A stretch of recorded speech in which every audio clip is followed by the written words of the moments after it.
രാജ്യാന്തര ബഹിരാകാശ നിലയത്തിൽ കുടുങ്ങിയ ഇന്ത്യൻ വംശജ സുനിത വില്യംസും ബുച്ച് വിൽമോറും ഫ്രീഡം ഡ്രാഗൺ ക്യാപ്സ്യൂളിൽ തിരികെ എത്തിയിരുന്നു.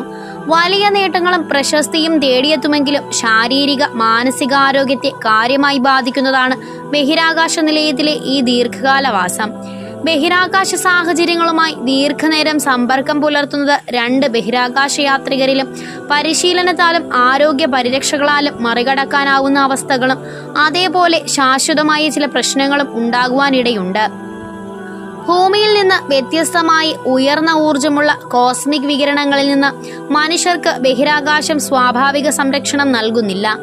ബഹിരാകാശ യാത്രികർക്കായി 16 ലെയറുകളുള്ള ഒറ്റനോട്ടത്തിൽ പേടകം പോലെ തോന്നിക്കുന്ന വസ്ത്രം തയ്യാറാക്കിയിട്ടുണ്ടെങ്കിലും ഒരു ദിവസം ചിലവിടുന്നത് ഒരു ചെസ്റ്റ് എക്സ്റേ എടുക്കുന്നതിന് തുല്യമാണ്.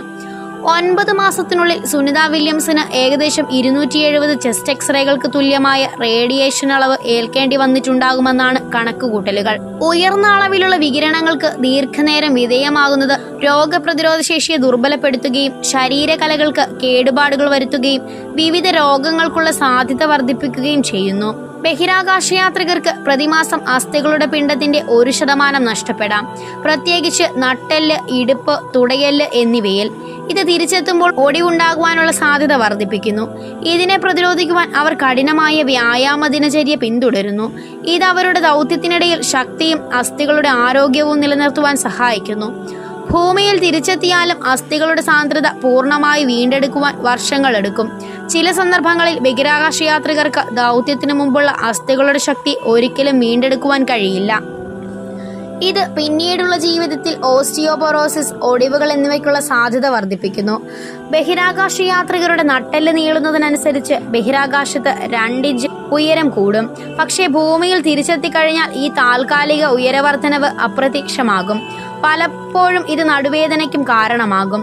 ഇതിൽ നിന്ന് കരകയറുവാൻ ബഹിരാകാശ യാത്രികർ പ്രത്യേക ചികിത്സകൾക്കും തെറാപ്പികൾക്കും വിധേയമാകുന്നു. ടെക്സ്ചർ ചെയ്ത പ്രതലങ്ങളിൽ നഗ്നപാതനായി നടക്കുക, അസ്വസ്ഥതകൾ ഒഴിവാക്കുവാൻ കാല് മസാജ് ചെയ്യുക, കാലുകളുടെ പേശികളെയും ചർമ്മത്തെയും ശക്തിപ്പെടുത്തുന്നതിനുള്ള പുനരധിവാസ വ്യായാമങ്ങൾ ചെയ്യുക എന്നിവ ഇതിൽ ഉൾപ്പെടുന്നു. ഭൂമിയിലെ ഗുരുത്വാകർഷണം രക്തം, ജലം, ലിംഫ് തുടങ്ങിയ ശരീരദ്രവങ്ങളെ താഴേക്ക് വലിച്ചെടുക്കുകയും അവ തുല്യമായി വിതരണം ചെയ്യപ്പെടുകയും ചെയ്യുന്നു. എന്നിരുന്നാലും മൈക്രോഗ്രാവിറ്റിയിൽ ഗുരുത്വാകർഷണ വലിവില്ല. ഇത് ദ്രാവകങ്ങൾ തലയിലേക്ക് മുകളിലേക്ക് നീങ്ങുവാൻ കാരണമാകുന്നു. ശരീരദ്രവങ്ങളെല്ലാം തലയിലേക്ക് കേന്ദ്രീകരിക്കുന്നതോടെ മൂക്കടഞ്ഞ സ്ഥിതിവിശേഷം ഉടലെടുക്കും. ഇതോടെ ഗന്ധമറിയുവാനുള്ള ശേഷി തടസ്സപ്പെടും. തൽഫലമായി ഭക്ഷണത്തിൻ്റെതടക്കം രുചിയും മണവും തിരിച്ചറിയുവാൻ കഴിയില്ലെന്നാണ് മറ്റൊരു വെല്ലുവിളി. കൂടാതെ മുഖത്തെ വീക്കം, ശ്വാസോച്ഛ്വാസ പ്രശ്നങ്ങൾ, തലയോട്ടിക്കുള്ളിലെ മർദ്ദം വർദ്ധിക്കൽ എന്നിവയും ഉണ്ടായേക്കാം. ശരീരത്തിന്റെ താഴത്തെ ഭാഗത്തെ ദ്രാവക നഷ്ടം ബഹിരാകാശ യാത്രികരുടെ കാലുകൾ നേർത്തതും ദുർബലവുമാക്കുന്നു. ഈ പ്രതിഭാസത്തെ puffy head bird leg syndrome എന്ന് വിളിക്കുന്നു. ഇവയെ പ്രതിരോധിക്കുവാൻ ബഹിരാകാശ യാത്രികർ പ്രത്യേക പരിശീലനത്തിന് വിധേയരാകുന്നു. രക്തയോട്ടം ഉത്തേജിപ്പിക്കുന്നതിനുള്ള ശാരീരിക വ്യായാമങ്ങൾ ഇതിനായി നൽകും. ഹൃദയത്തിലെ പേശികൾക്ക് സങ്കോചിക്കുവാനുള്ള ശേഷി പകുതിയായി കുറഞ്ഞേക്കാം. ഇത്തരം കാര്യങ്ങളും ആരോഗ്യ പരിശോധനയ്ക്ക് വിധേയമാക്കും. ഇത്തരം പരിശോധനകളെല്ലാം പൂർത്തിയായി പ്രത്യേക പരിശീലനവും കഴിഞ്ഞതിന് ശേഷം മാത്രമായിരിക്കും ഇരു യാത്രികരും കുടുംബാംഗങ്ങളോടൊപ്പം ചേരുക. നിങ്ങൾക്ക് ഈ വീഡിയോ ഇഷ്ടമായ ലൈക്ക് ചെയ്യുവാനും ചാനൽ സബ്സ്ക്രൈബ് ചെയ്യുവാനും മറക്കരുതേ.